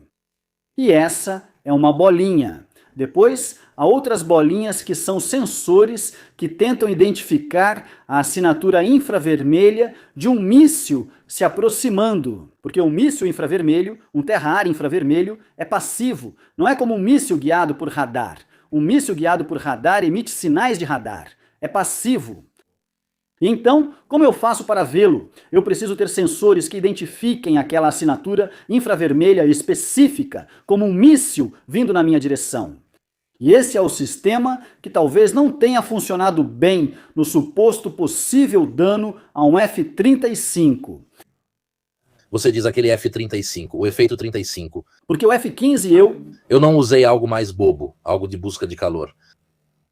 Ou um míssil terra-ar com uma função de permanência que tem um turbojato, não um foguete. Um turbojato que então faz um jato relativamente frio, e por isso não é reconhecido como uma ameaça pelo sistema de bordo. São todas teorias, pessoal. E eu tenho um monte de teorias, e essa é a minha teoria sobre o Irã, para o Irã. Um míssil terra-ar que, depois de ser lançado com o foguete, continua e circula em uma certa área, tipo um híbrido com um drone, procurando um alvo aéreo movido por um pequeno motor a jato. Muito difícil de detectar, então, mas essa é a minha teoria pessoal. Grande uso de inteligência artificial, naturalmente, para lidar tanto com essas ameaças, no enfrentamento direto com contramedidas, mas também para filtragem, para apresentar ao piloto um panorama da situação que seja limpa, clara e apresentada ao piloto por ordem de prioridade. A famosa consciência situacional que o piloto deve ter o mais elevada possível. Eles não vão usar também só com a inteligência artificial? Muito, a inteligência artificial diz: ó, garoto. Isso eu ainda não vi. Um avião que você diga, sim, é um avião, mas sem piloto. Ou seja, já pensado para ser 100% controlado por inteligência artificial. Bem, ainda é um pouco cedo. No momento, a inteligência artificial, pelo que eu sei, mas pronto para ser desmentido, feliz em ser desmentido, a inteligência artificial, no momento, ainda não é capaz de gerenciar tudo. Mesmo assim, ela avança rapidamente. Já temos nos Estados Unidos F-16, capazes de realizar combates aéreos, de executar operações complexas de forma autônoma. Apesar de tudo isso, dizem que a inteligência artificial não deve substituir o piloto, mas sim acompanhá-lo. Até agora. Veremos daqui a 20 anos, 10 anos, como as coisas vão estar. No momento, me dizem que a inteligência artificial ainda não é capaz de fazer absolutamente tudo. Porém, o caminho já está traçado. Nós falamos sobre isso neste canal em 2024, quando falamos dos primeiros UCAV. E já naquela época, me parece que em 2024, da inteligência artificial contra piloto, a inteligência artificial sempre vencia. Até porque ela pode manobrar tranquilamente a 9G enquanto o outro entra em blackout. Pode ter toda a ajuda de uma inteligência artificial, mas se o seu piloto não está lá, eu criei uma inteligência artificial, ela também pode avaliar que tipo de manobras o outro faz e entender que há um humano, então levá-lo a fazer manobras que ele não consegue suportar. Perfeito, tudo certo. E com razão, vejo aqui entre os comentários Diego Barbaresco, talvez eu esteja enganado, mas tinha certeza de ter lido que o F-47 poderia ser opcionalmente tripulado. Opcionalmente tripulado. Certo, mas também o Su-57 e também o Su-75, que é o irmão mais novo do Su-57 monomotor, que foi pensado para exportação e que parece estar na fase de protótipo. Também o Tempest Jacob Global Combat Air Program, que reúne Reino Unido, Itália e Japão juntos, além de outros que talvez se juntem. Parece que ele também pode estar pronto para fazer uma versão não tripulada. Com todas as vantagens que isso traz, pensando em uma inteligência artificial realmente capaz de fazer tudo. Ainda é um pouco cedo, mas de qualquer forma, esse é o caminho. E nós estamos dizendo isso desde 2024. Não porque somos videntes, mas porque nos informamos. Ok, situação do programa. O primeiro protótipo, chamado P0 do CAN, voou em 2024. No momento, existem 2 protótipos, P1 e P2, que serão utilizados para os testes estáticos em solo, mas que já nos dão uma ideia da aeronave definitiva. Praticamente, o P0 foi utilizado como demonstrador. O P1 e o P2 são protótipos quase definitivos da aeronave final e passaram por várias modificações a nível estrutural. Por exemplo, eles tiveram um alargamento da fuselagem. Quem foi que antes dizia que há muito espaço entre os motores? Então esse espaço foi aumentado do P0, que havia aquele branco à direita, para o cinza, para o P1, P1 e P2. Houve um alargamento da fuselagem de modo geral e o estabilizador horizontal de cauda foi modificado por razões de aerodinâmica e de seção reta radar. Eles calcularam, decidiram que era melhor assim. Eu não tenho os detalhes. A entrada de ar também foi movida um pouco mais para trás, então uma série de modificações foram feitas. Ah, e também o nariz. O nariz ficou um pouco maior em diâmetro para poder acomodar um radar com uma antena maior. Um radar maior significa ter mais elementos transmissores e receptores independentes, então consigo ter uma cobertura maior. Falcone me disse que eu preciso falar sobre o IF-20 e 3. Sim, tem bastante coisa para falar, talvez. Também porque eu me lembro, porque sou velho o bastante para lembrar, da competição entre o F-20 e 2 e o F-20 e 3. Eu estava lá. Então eu me lembro bem. Eu estava lá. Eu naquele dia em Gaugamela. Eu estava lá, eu me lembro, sangrando. Eu me lembro, naquela época, líamos aeronáutica e defesa por causa disso, quando ainda existia. Bem, serão produzidos mais 3 protótipos no final, então parece... Ah, ainda bem que eu também coloquei essa foto. Aqui vocês estão vendo o P1 e o P2.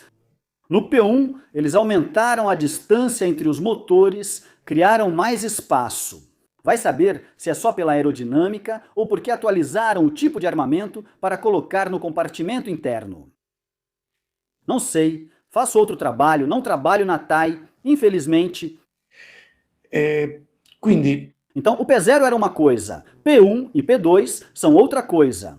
Os 3 protótipos que virão depois, acredito que daqui a 1 ano, devem até ter os motores definitivos, porque lembro a vocês que todos os motores que estão vendo aqui são os motores do F-116, os motores do F-110. Certo? Um assunto maravilhoso. Parafraseando Einstein, não sei com quais armas será travada a próxima guerra, mas ela será travada do sofá. Ou da escrivaninha. Para você entender, eu cresci com a ideia do militar estilo Rambo, ao Arnold Schwarzenegger. Na verdade, isso é mais parecido com o Thor gordo, aquele do futuro. Quando ele engordou e ficava bebendo cerveja com a barriga, lembra? Sim. Por fim, um super-herói com quem posso me identificar. Aqui está. Mas vocês estão brincando, mas é verdade. Quantas entrevistas Mirko fez com operadores de drones que atuam na Ucrânia? Mas quantos jogadores de videogame são escolhidos para fazer essas coisas? Porque eles aprendem melhor. Eu já vi isso com arma, o primeiro America's Army, que já era um FPS muito voltado para o treinamento do exército, havia uma colaboração. Já naquela época era algo ainda de nicho, agora ficou muito mais comum o fato de que aqueles mais aptos para operar tanques, ser piloto, operador de drones, são os gamers. Tanto pelos reflexos quanto pela questão de conhecimento, memória muscular mesmo, no que diz respeito aos consoles, aos joysticks e assim por diante. Certo. Vou falar do motor, porque já é a 3ª vez que menciono o motor e nunca falo dele. Então, o motor, falando em evolução, o motor está no centro disso tudo. Por quê? No momento, o Khan voa com o motor F-110 da General Electric. Antes eu disse F-100, acho que no início da transmissão ao vivo, peço desculpas, é F-110. É um F-110 dos F-16, mas do Block 30. Então, mais ou menos por volta de meados de 2035, eles devem instalar o motor nacional turco, que se chama TF-35000, que vocês podem ver, por exemplo, na página 35, se Mirko quiser mostrar. O motor, esse TF-35000, produzido na Turquia, porque será? Aqui está. Esse é o motor que foi apresentado no final de 2025. Aliás, o senhor que está apresentando é Mirko Davec. Olha, faz um pouco o chapéu assim, parece com você? Taço, parece com você. Aquele motor ali vai garantir, é um motor muito mais moderno que o F-110 naturalmente, vai garantir não só mais potência, então o supercruzeiro que se espera ser em torno de Mach 1.6, mas também mais eficiência. Porque a tendência em todos os novos motores é serem não só mais potentes, mas também mais eficientes.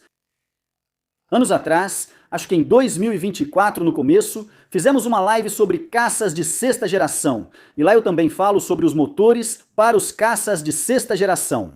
Então, se vocês quiserem, vão lá assistir de novo. É uma das lives mais vistas do canal, mas em um momento específico eu também falo sobre os motores, com o triplo fluxo, a geração de eletricidade, que é muito importante, etc. Não vou retomar isso agora, ou não terminamos. Mas a ideia é essa. A direção é essa aqui. Mas uma coisa inteligente que os turcos fizeram foi garantir a perfeita intercambiabilidade entre o TF-35000 e o F-110, porque nunca se sabe. Vai que alguma coisa dá errado. Se você falhar, pode voltar para o outro. Certo. Ou então, vai que aparece um defeito oculto no TF-35000 e você precisa, aí coloca o F-110. Melhor do que nada, né? Mas eu tenho uma pergunta técnica. Mas se você desmontar os motores do F-16 ou uma variante própria, tá? Você pode realmente chamá-lo de quinta geração? Quanto você pode modificar esse motor para conseguir a abertura dos bocais, como faz o do F-22? É possível atingir esse nível de modificação com esse motor? Sim, com o motor do F-16 não dá para fazer isso. Se você instalar, aliás, um dos grandes pontos de interrogação é se o TF-35000 vai ter bocais direcionáveis ou não. Não se sabe. Pode ser que sim, pode ser que não. Pode ser feito perfeitamente, porque você coloca externamente. Vemos isso no caso do Su-57 não. Desculpe, do Su que tem, o 35 tem, tridimensionais, aliás. Então eles se movem, então podem controlar os 3 eixos de rotação da aeronave, não apenas 2 como os do F-20 e 2 que só podem se mover assim, ok? Os russos, tipicamente, podem se mover completamente e, portanto, podem controlar o movimento do avião nos 3 eixos, por isso são chamados de tridimensionais, não bidimensionais. Você pode fazer isso, mas é também uma questão de balanceamento, pois todo esse equipamento na parte final do motor é muito pesado e precisa ser gerenciado. Precisa resistir ao calor, etc. É muito pesado. Então depois é preciso ver se o avião foi feito para ser equilibrado dessa maneira. Percebendo isso, eles trouxeram a cabine mais próxima do corpo. Para ter um equilíbrio melhor, se você reparar, antes o nariz estava muito mais para frente. Eles encurtaram para ter um ponto de equilíbrio melhor, talvez porque já calcularam que atrás terá um peso adicional. Pode ser. Também é preciso ver que tipo de empuxo vetorial eles terão, se vão usar aquele bidimensional que voltou à moda no Su-57, ao que parece, ou se vão usar aquele estilo russo, que move os bocais de uma maneira muito particular e muito complexa. Não se sabe, não se sabe. Eu sobre isso prefiro não opinar.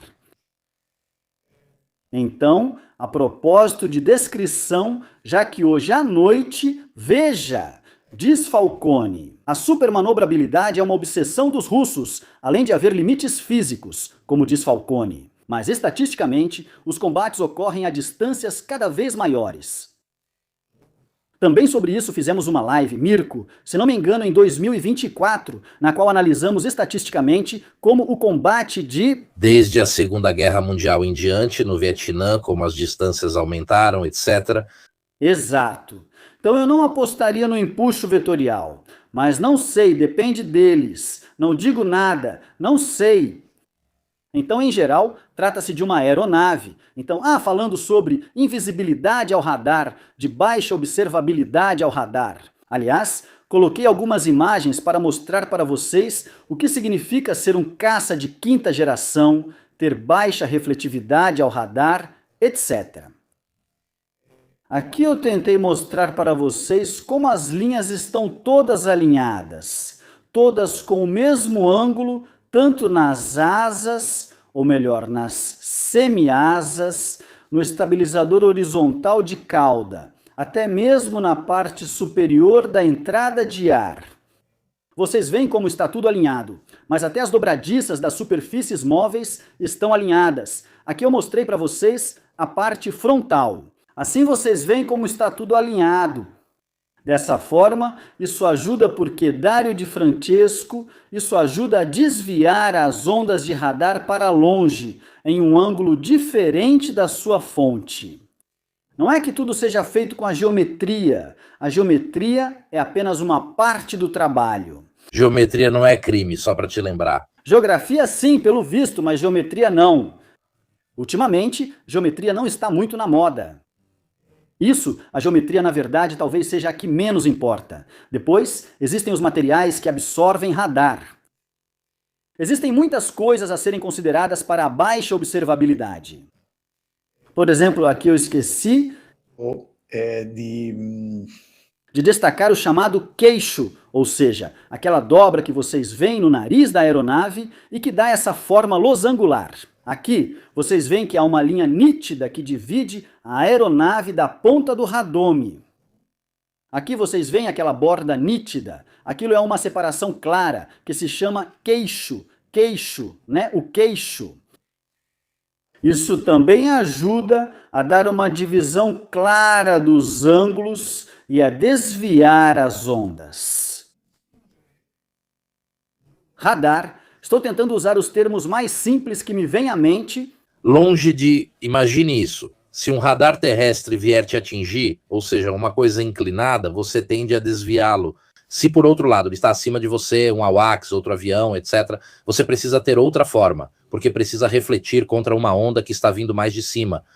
Na seção frontal, por outro lado, ela é feita para ter a menor superfície possível. Então as formas que você tem em cima, embaixo, atrás e na frente são feitas para desviar aquele sinal específico que vem daquela direção. Por isso, elas são diferentes e espelhadas, no sentido de serem completamente invertidas. Dito de forma simples... Dito certo, simples. Pare aí, vejam aquela coisa ocre na frente da cabine. Aquilo é o sensor infravermelho, o IRST, Infrared Search and Track. Mentre sotto si vede pouco. Mas embaixo do nariz aqui ainda é ocre. Aquilo é o sistema de mira eletrônico, que aliás serve como designador a laser nas missões de ataque ao solo. É isso que todos copiaram do F-35, porque agora todos têm, até os caças chineses mais recentes têm isso. Então, aqui vocês também têm uma ideia clara do que isso faz? Tudo nesse avião lembra muito o F-20 e 2, tirando a parte dos sensores. Tudo isso é realmente muito F-20 e 2. O F-35 não. O F-35 é completamente diferente. As entradas de ar são um pouco diferentes, o formato da cabine também, mas ele é mais inspirado no F-20 e 2. Eu diria, e não culpo ninguém por isso. Pelo amor de Deus. Bem, o que mais resta? A separação dos motores. Aqui também para que serve? Serve, como dissemos, para criar espaço na fuselagem. De certo modo, caso no futuro seja implementada a empuxo vetorial. Quanto mais separação você tem entre os motores, mais alavanca você ganha no rolamento, você pode orientar os motores dessa forma e ajudar o rolamento do avião. Aqui coloquei duas fotos justamente para mostrar a separação que existe na fuselagem entre dois motores. Coloquei uma imagem com pós-combustor e uma sem pós-combustor, só para fazer um pouco de poesia, um pouco de pornografia, que nessa hora cabe. E a gente também gosta de ver as fotos, de ver os vídeos. Dá para ter uma boa ideia da configuração, também muito limpa, do avião, não tem antenas. Todas as protuberâncias são arredondadas. Foi feito um grande trabalho de engenharia justamente para esconder tudo o que atrapalha as RCS.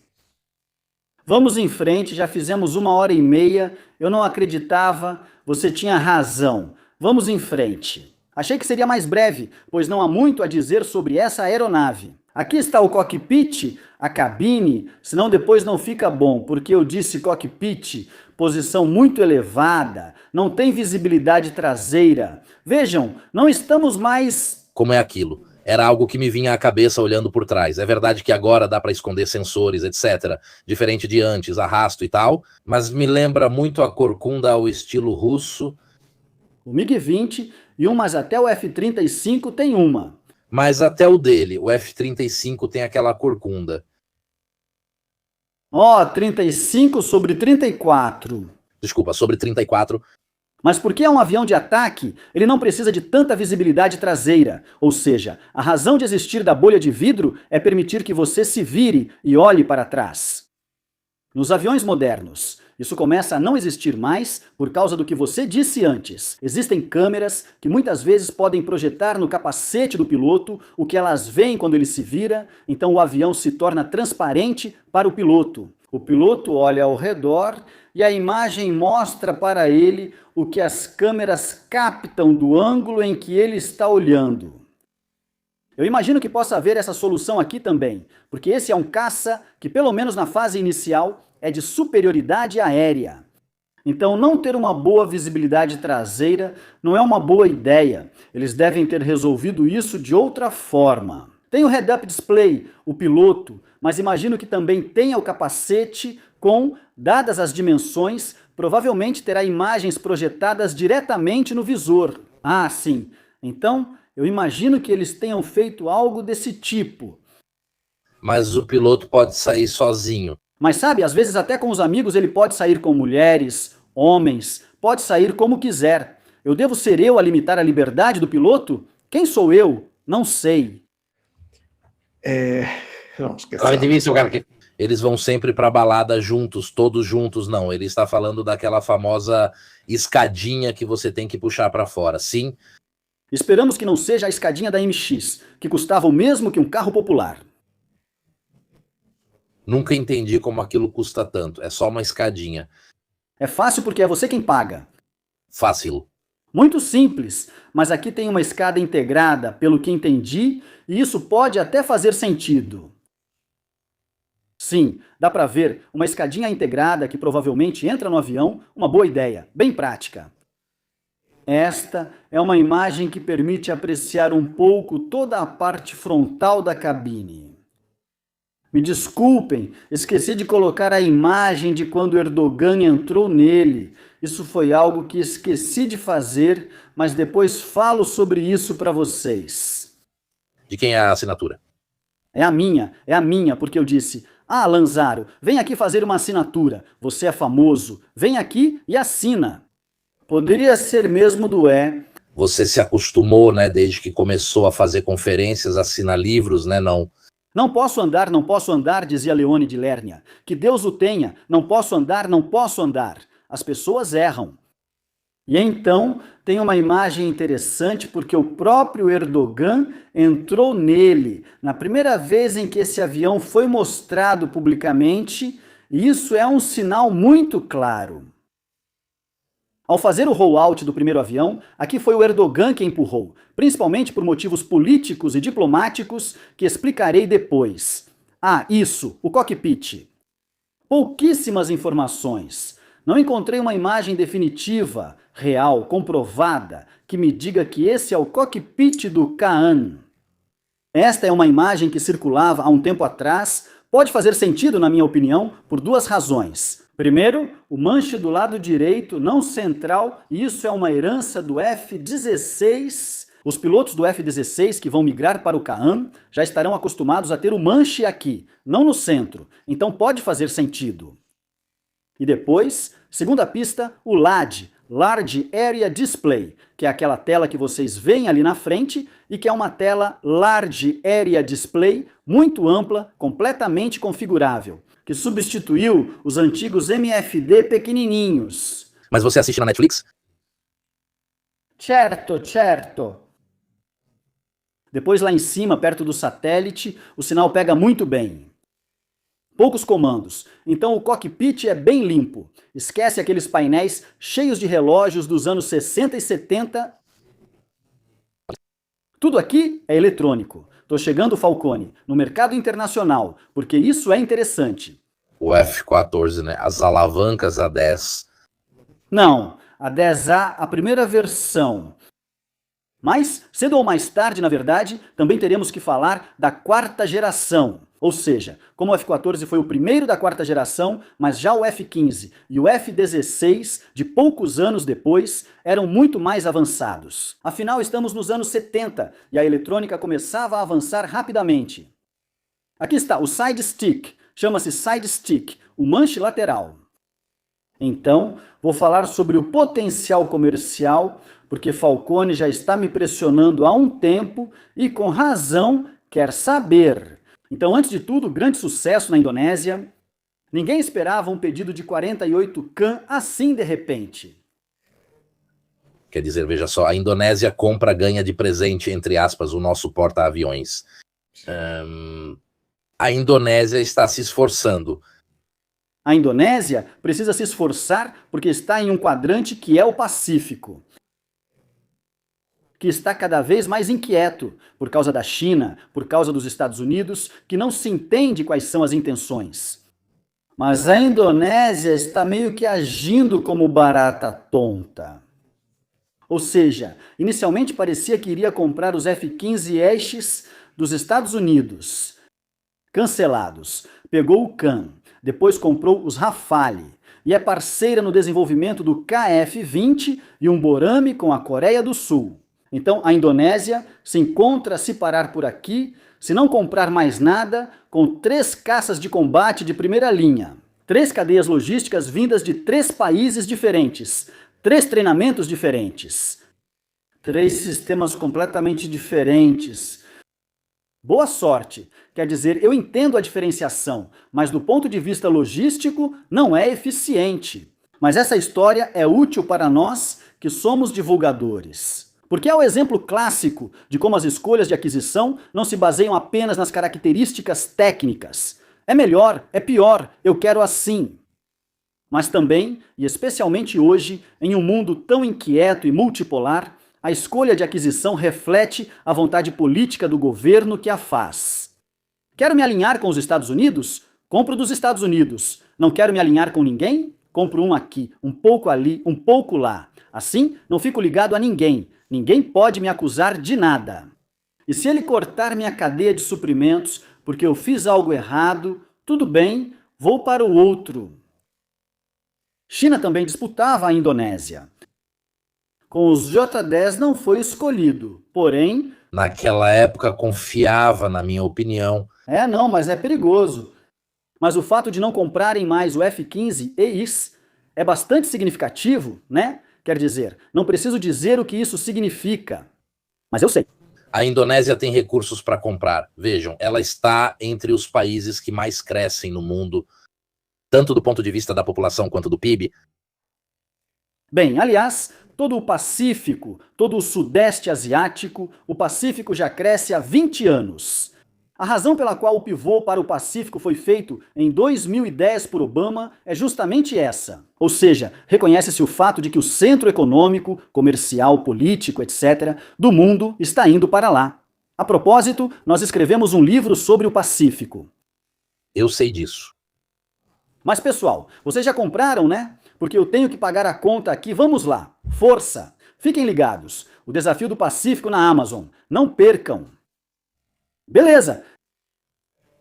Vamos em frente. Qual é o sentido do Kaan em termos comerciais?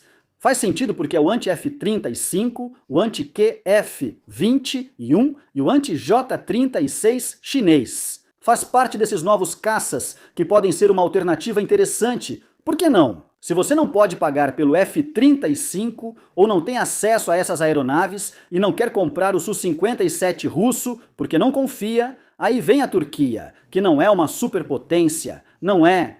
Ele é muito bom. Legal esse livro. Não tenho ele aqui, senão mostrava para vocês. Assim, a Turquia pode se colocar também politicamente como uma alternativa, como um fornecedor alternativo. E aí alguém pode me dizer que esse avião é bonito ou feio? Eu não gosto dele esteticamente, mas a estética conta até certo ponto. Mas não paramos por aqui. Por quê? Quem são os outros envolvidos? A Azerbaijão, muito ligado à Turquia, que também pode estar envolvido na produção do Kaan, e Paquistão. Onde? Então eles estavam felizes com as coisas dos chineses, o Paquistão? Com certeza eles estão felizes com as coisas dos chineses, até porque são muito ligados, mas não vejo por que não encontrariam uma alternativa. Principalmente porque talvez possa ser usado como uma alavanca contra os chineses ou os chineses contra os turcos. Esses são todos os jogos para colocar dois fornecedores em disputa e obter melhores condições. A Turquia me deixa instalar a linha de montagem. E você, o que oferece?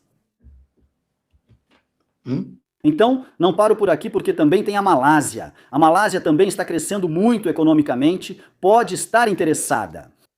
O Golfo, Arábia Saudita, que você mencionou antes, mas também Catar, Emirados Árabes, todos esses países que... Aqueles que agora estão na confusão.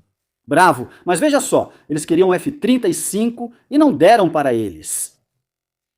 O Egito, mesma coisa, coladinho com a China, mas por que não tentar também no Egito? É naquela área, naquela macro-área, onde a Turquia tenta ter, não quero chamar de império, digamos uma que não é justo, quer ter sua zona de influência. Reparem, na Somália, quem está lá? Na Somália, a Turquia está presente e já foram vistos caças F-16 turcos voando por lá. Será que a Somália vai receber F-16 turcos daqui a pouco? Talvez? É tão impensável assim? Estou falando do governo legítimo. A Espanha, atenção, atenção, demonstrou interesse. Meu Deus, como é possível? Então a Espanha saiu do F-35 e faz acordos com os Estados Unidos. E qual é a coisa mais parecida que ela pode comprar, já que já comprou o Hürjet, que é um treinador da Turquia? Talvez ela tenha gostado, o Hürjet não é tão ruim e até funciona bem. Vamos nos interessar por esse Khan, porque talvez eu mesmo o produza, ou faço uma parceria, ou faço algum tipo de transferência de tecnologia, porque de qualquer forma a Espanha tem uma indústria aeroespacial razoável, pequena, mas que poderia colaborar. Por que não? Entendeu? Tem uma constante nessa história. Todos aqueles que tinham a ver com os americanos. A Turquia, todos os vários países do Golfo, etc. A Espanha, né? Era interessante, interessante. É muito interessante e veja só, o Khan pode se tornar uma ferramenta da política turca. Mas a pergunta é, será que é um desafio grande demais? Ou seja, eles conseguem construir essa coisa ou é uma aeronave sofisticada demais? Os prazos são impossíveis, por quê? Será vítima do próprio sucesso? Essa será a próxima live. Ou talvez vai ser uma decepção. Digo, porque pode ser que acabe sendo um avião que não dá certo. Eu estou confiante, repito. Tenho muita confiança na indústria aeronáutica turca. Pelas capacidades deles, eu falo sério e sem ironia. Com os drones, com certeza, eles se saíram muito bem. Sim, sim. Então por que eu deveria ser pessimista? Não, eu sou absolutamente otimista. E além disso, não podemos esquecer que por trás tem o governo apoiando. Porque você pode ter a melhor indústria que quiser, mas se por trás você tem um governo que não acredita, aqui você tem um governo que apoia fortemente. Você tem um governo que quer absolutamente que esse projeto dê certo. Erdogan se envolveu pessoalmente na inauguração.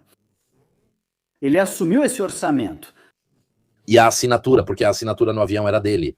Acho que era dele. Nós fizemos o Fênix, o helicóptero de ataque Fênix, AW249, é o único helicóptero de ataque atualmente em produção no mundo ocidental. Não vim impulsioná-lo desse jeito. É completamente diferente a narrativa em torno do Khan.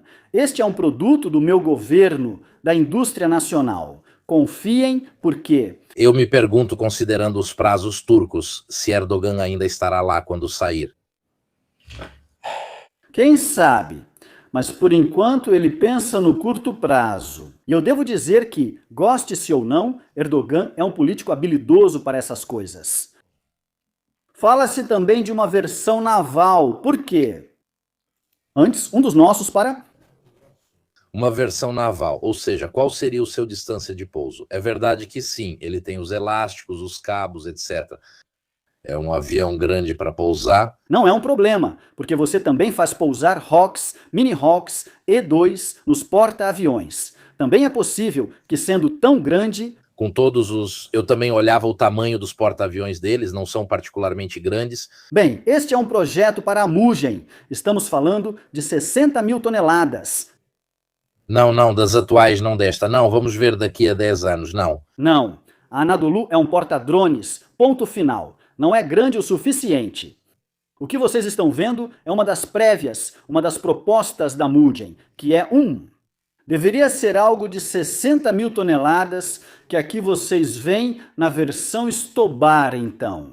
Decolagem curta, mas recuperação com cabos de parada. Então, aos cabos de parada, mas é decolagem curta. Ou seja, com o ski jump. É aquela parte inclinada que vocês veem ali embaixo, mas talvez possa ser convertida com catapultas. Então, muitas ideias confusas, mas a ideia existe. Como você faz ele pousar?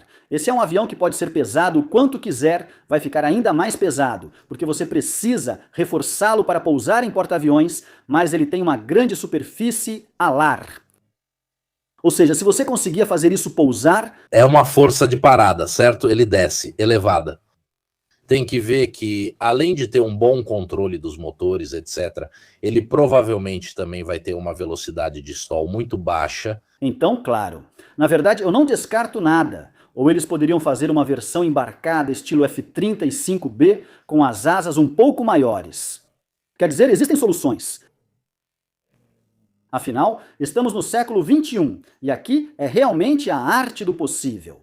Ainda estamos no campo das hipóteses. Aqui coloquei algumas imagens para mostrar como isso foi antecipado, por exemplo, com esses renders. Tudo bem, vamos ver no que vai dar. Não vai demorar muito para sabermos. Então vocês viram como, para concluir, e vamos concluir porque já estamos aqui há 2 horinhas falando de um avião que ainda existe pouco. Não digo que não existe, mas existe pouco. Estou muito feliz por termos preenchido 2 horas. Não, voa, existe e luta junto com a gente. Eu não esperava por isso. Então tudo isso serve para dar visibilidade à Turquia. Os rumores sobre os porta-aviões, o próprio Kan, toda a parte de mísseis, os estudos que eles estão fazendo sobre mísseis balísticos. Tudo isso faz parte de uma política externa que está se desenvolvendo. A Turquia está passando essa imagem de uma potência em ascensão, com grandes capacidades industriais, inovadoras, que se candidata ao papel de líder regional. Além disso, não carrega a mancha do imperialismo ou colonialismo de outros, semelhante ao discurso da China. Nunca colonizei ou conquistei vocês. Ele sim, eu não. Então eu sou melhor. Vejam, existe toda uma narrativa. E já que eu te ofereço meu apoio, também te ofereço minha indústria, meus sistemas de armas e por aí vai. É tudo um único discurso. Nunca devemos pensar, jamais pensar, que um sistema de armas, especialmente desse tipo, existe por si só. Tudo faz parte de um conjunto. Como dizia o general Capitini, mesmo no âmbito técnico ou dos meios, é uma orquestra com muitos elementos tocando juntos. Devem estar na mesma página e seguir a mesma partitura. E aqui eu realmente acredito que seja o caso da Turquia. É muito incentivado justamente por isso.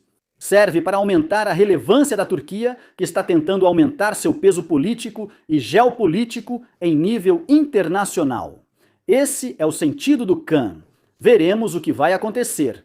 Se estará à altura.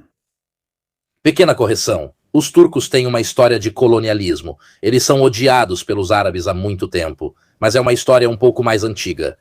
Então talvez eles consigam lidar com isso um pouco melhor.